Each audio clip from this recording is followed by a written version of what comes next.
All right, Matt, what do we got here? All right, we have got the cam in, the keeper bolts on the cam. So on the bearings, on a video that I had deleted, I had shown the bearings have got a little pin, a little hole in it. Yep. And the bolt goes in and keeps that bearing from spinning around and creating friction. Also, another thing on today I learned. Bolt is inside here, or the bearing rather. Yeah, so that's why Matt's got the scope out so we could help line those up. Yep, I just use the scope to line it up. I line it up with a screwdriver because you can line them up going in, but it's going to move because it's a cam and you're going to get past the lobe. So, yeah, so that's that. So what I did learn is the cam has to go in first. The lifters go in first. Thanks, Chuck. Or the tappets. Tappets go in. Cam goes in over top of that. And then the crank goes on over top of that. I was making a video that will not be seen because I erased it. To hide the shame. To hide the shame. But I'm going to say it anyway. I put the crank in first. Couldn't get the cam crank past. It was a mess. Yeah, this is not one of the videos where the guy has the cam. He's like, oh, and it just slides right in. That's not. Yeah, it was not that video. Yeah, and I also didn't have my microphone on, so you couldn't hear anything. So it didn't do a whole lot of good. Yeah. Anyway, all right. So now we grab a crank. Oh, heavy girl. Front of motor. We're gonna set her gingerly, just like that. Yep, right in the babbits. Yep. And here I'm gonna lift up. I'm just gonna lift up on it, just ever so, and she'll just come right out. I can't turn it. Let's try that again. All right, so I'm going to look for. Yep, on the Model T, there's two little dots. Yep, that one should be pretty close. It should be over here somewhere, unless I really care it is. Nope. Where'd it go? Right here? Yep. So we've got that dot, and we've got a dot on here as well. That is not you. I believe that is you, because my eyes are too old, but. All right, so there's our timing marks. Yep. Let's just see how that one sits there. Should on match this up. dog. Yep, it should go right there into that hole. And we're going to attempt to do that without losing anything. I can't see it. So we got a dot there and a dot there. They look lined up. Let's spin it. Hold on, let me drop it in all the way. Oh, come on. There we go. Yep. So it should, okay, stop right there. And we know it's kind of hard to see, but our two dots do align perfectly. Trying to get to the line. Good work, Matt. Good. Okay. So basically, next, we'll tighten these down. Keeper bolts, but not too tight, right? Right, yeah, snug them up. I mean, everything, according to the Model T Bible, is one man's arm, so you just snug it up and you're good. There is no torque specs, but I'm sure somebody out there has created them. Yeah, so we'll tighten up our keeper bolts, make sure we got those tight, and then we're going to put our upper babbits on, and we'll tighten those down. They take cotter pins. Yep, we'll show you. We're going to try to line them up so it'll be easier to do the cotter pins from the other side. Yep, absolutely.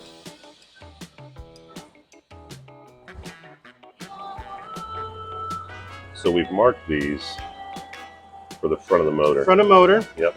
So we know which side the shims go on, because you don't want to mess with the shims. I mean, we're doing a rebuild, but it's a rebuild, so we're not messing with any of this stuff in here. So we're using the same shims, so we get the same distance, same clearance. It was right before it came out. Yep, and we marked it so all arrows point front of motor. Yeah, everything goes to the front of the motor. Solid consistency. I'm going to plop the front one in. I'm going to plop the back one on. And then we're going to put our bolts in. If I can get this to stay for me. Yeah. These ones did not fare well in the bag, but they will flatten out.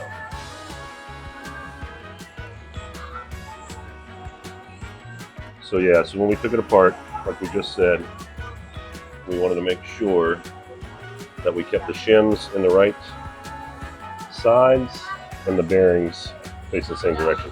Also for wear, I mean the motor's 100 years old. I don't know if it's been rebuilt, it doesn't look like it, but when they poured the Babbitts, we want to make sure the wear stays the same.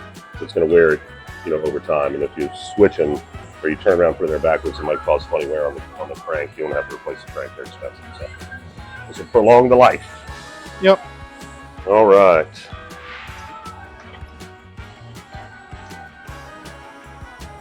Yep. We're gonna line up the cotter pin hole, make it easier. So actually, before we put that in, let me show you. So if you look at the hole, it lines up with this point here. You see how it's shaped? It's shaped like a square. So as long as we have this point facing diagonal, we can get the cotter pins easier, and we're not faced up against the block. So we'll put that one in like that. Yep. Make sure our little bumps are And facing sideways. Just like this one, same thing. So you put them in the same direction. Just save yourself some trouble. That way you're not putting the cotter pin on the other side in this way in a small space, trying to get back behind the motor. You put them in sideways so we can get at them, make them more effective. So, some tip and trick there.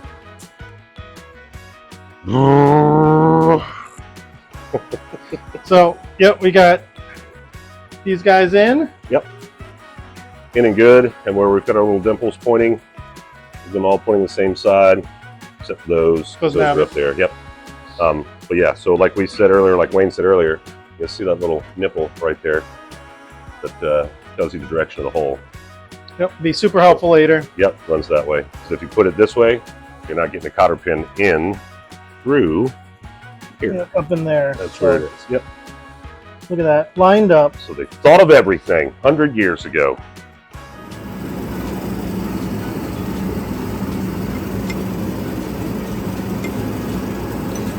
Lose a magnet. Yeah, that does it. Will that work on all of them? It should. Yeah, they're just up against the walls. Yeah. All right. So we had a little issue when we got the crank in.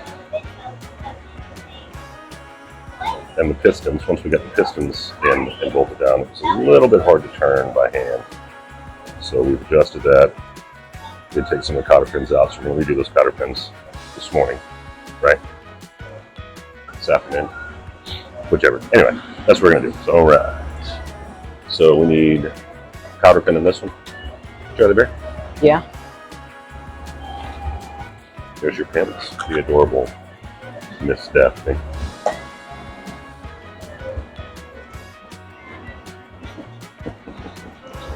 We only have 2 microphones, so if you're going to talk loud. Okay. Or lean over and talk into my microphone. Okay. Good. Yep. Try it. See. Check to see if the hole's lined up first. I think it is. We need the other thing. This is the one we were using. Okay. You know what you're doing there, fella. Where's the... Remember to look to see where your hole is at. It'll give you an idea where you need to go. You need to turn it. Yeah. What size bolt is that, you think? Would you say 3/4? Is that what you said? I think you might be right. Let's check. You want to find it? All right. Put your socket on it and turn toward that button. Wait, I got Jeff. What's Yep. this? Let's put your feet there, Daff. You stand on this side. Nope, you want to go the other way. It's tightening it. Well, you're just turning the whole bolt. That's what you're doing. So when you turn it, it's going to turn this. You want to straighten that up so you get the cotter pin in. It's going to be hard. There you go. Keep going. Perfect. You're going to be right here. Yep, go straight in, buddy. There you go. Now, I face it long side up because it's easier to grab. Need help? I can help. I know you can.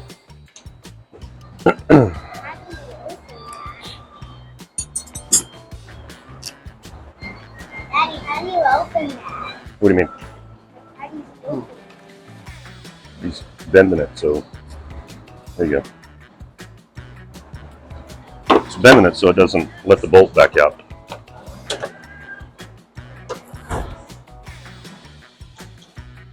Just two. But we were missing these. I can see where the hole is. Great. Will you hand me the 3/4 socket, please, sir? Read on there. Look for 3/4. Yeah. There you go. What else do you think I need to go with that? What? Oh. There we Wait, go. we put it back? Thanks. Yes. You always put it back when you think you're done with it. No, because I thought we were going to use it again.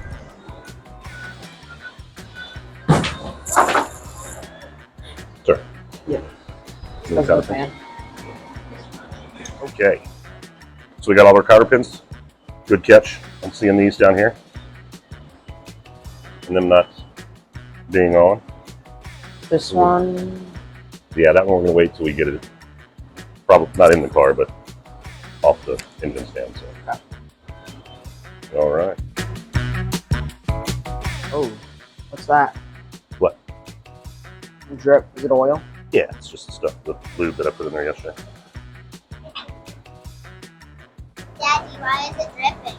Because I sprayed lube in here yesterday when I was putting in the piston. So inside that box, we should have some covers and such, some things like that.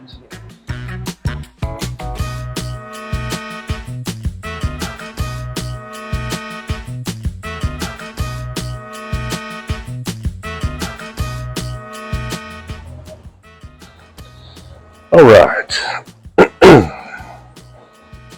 Quick lunch break, and I lost my helpers.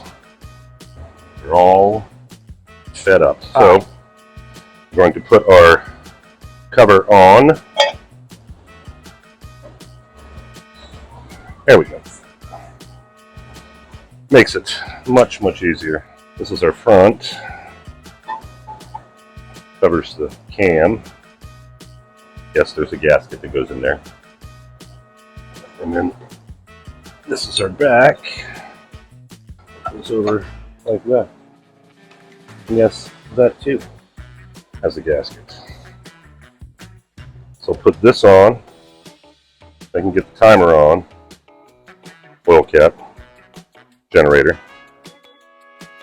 And once we get the rest of this old girl on there, we can put our starter on.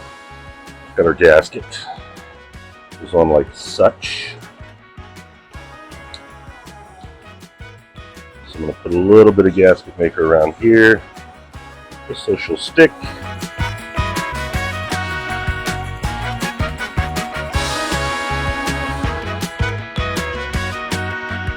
Perfect.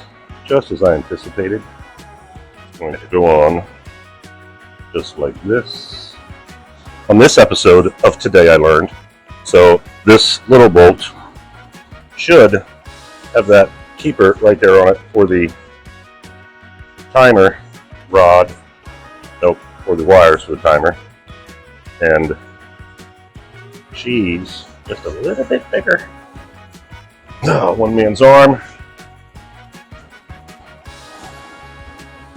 A bit of gasket maker here on the bottom. We've got that overlap, and I will put the cover on. So we've got the 3 bolts for this sitting on top of that. You guys saw earlier. We're going to put the whole timing cover with the oil filler on it. It's got the timing. Covers the crank and the cam. But again, I'm going to put some gasket maker around here.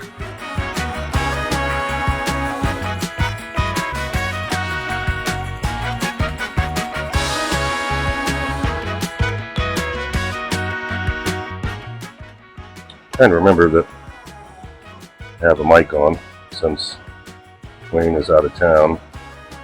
I'm solo in here. Chuck is building flower beds with his son, and it is hot. So good luck out there, buddy. Stay hydrated. But my point was, trying to remember that I had this microphone on. so I don't break out into song, because nobody needs to hear that.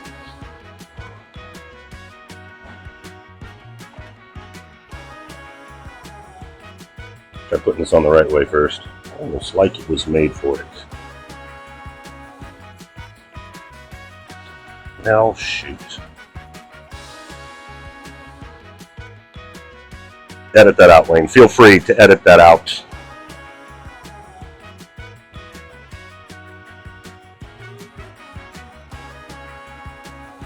If I were to actually put these gaskets where they go,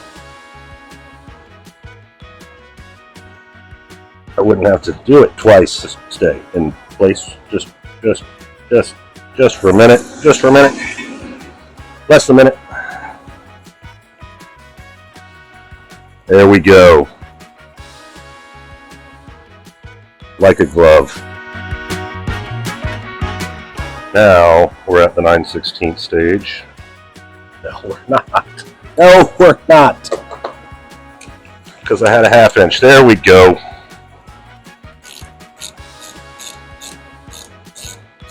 Well, I'm not here by myself. My neighbor has to think that I'm just a little bit crazy. Alright. I'm going to go ahead and get the other bolts through, and then I'm going to snug them down. This guy and this guy. And then we'll be alright. Maybe we'll put our generator on with our gasket for that. Alright. Super long bolt with the timer cap cover keeper. Goes in like such. And on she goes. This one I'm not going to tighten down all the way,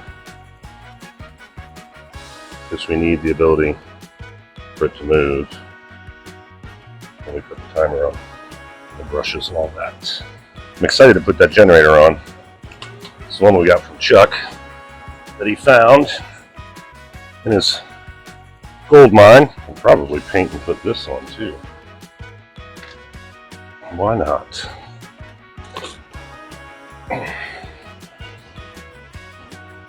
Look at this old girl.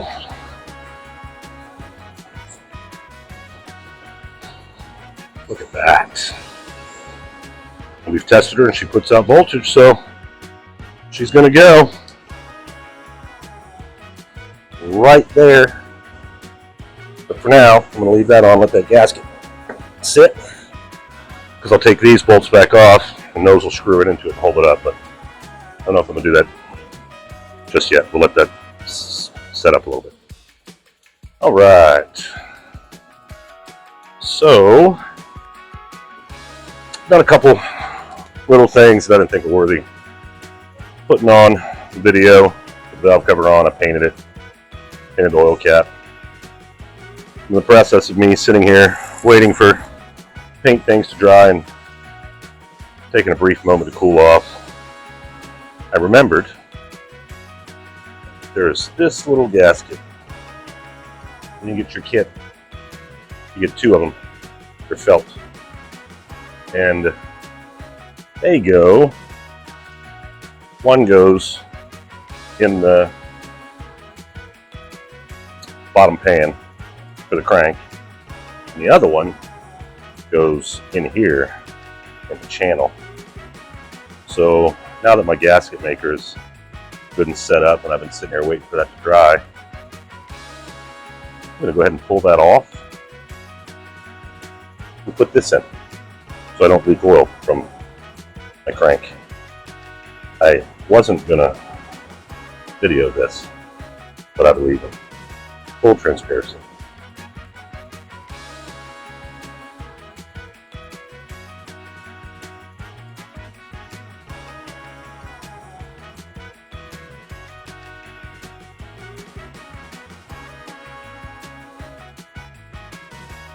Alright, I don't know if you can see, there's a channel in here.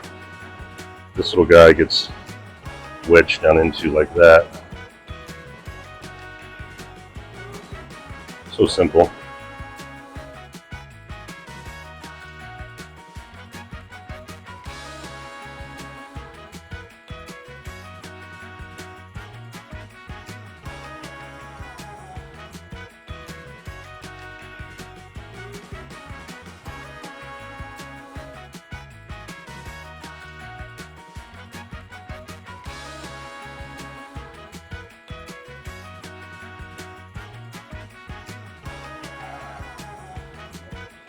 since we've got this crank and cam and timer cover on, or oil inlet, seamless without issue, we're going to move on, since we saved so much time getting all that on, to putting on our generator. So here's some more of my handy gasket maker. Put our oil cap back on because that's fancy.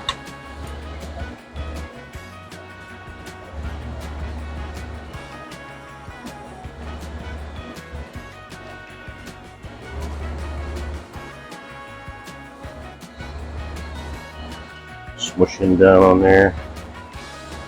Make sure he's good set. So I don't have the cutout on this, but there's one big bolt you can see on the top, a little stud that sticks out. That's where your cut's going to be, and that needs to go on the top. So, and inside there are the holes. So you will go like that. You should slide right on in like that. I'm going to put those bolts back on. He's going to slide through. That gasket doesn't get in the way. And that gasket is in the way. There we go. I don't feel like you're on enough for my liking. These are not the right size bolts. Fantastic. Alright. So I'm going to have to dig through my stuff and see, or possibly take some more parts from Dolly for now. We've only got one bolt that fits, the other ones are the wrong size, but keep in mind, the Toad didn't have a generator when we got her, and now she does. So you get the proper bolts. We just had a cover on the end of it last time, just a capped off, but I'm going to tighten these down. This down enough. Keep it from putting stress on that bolt.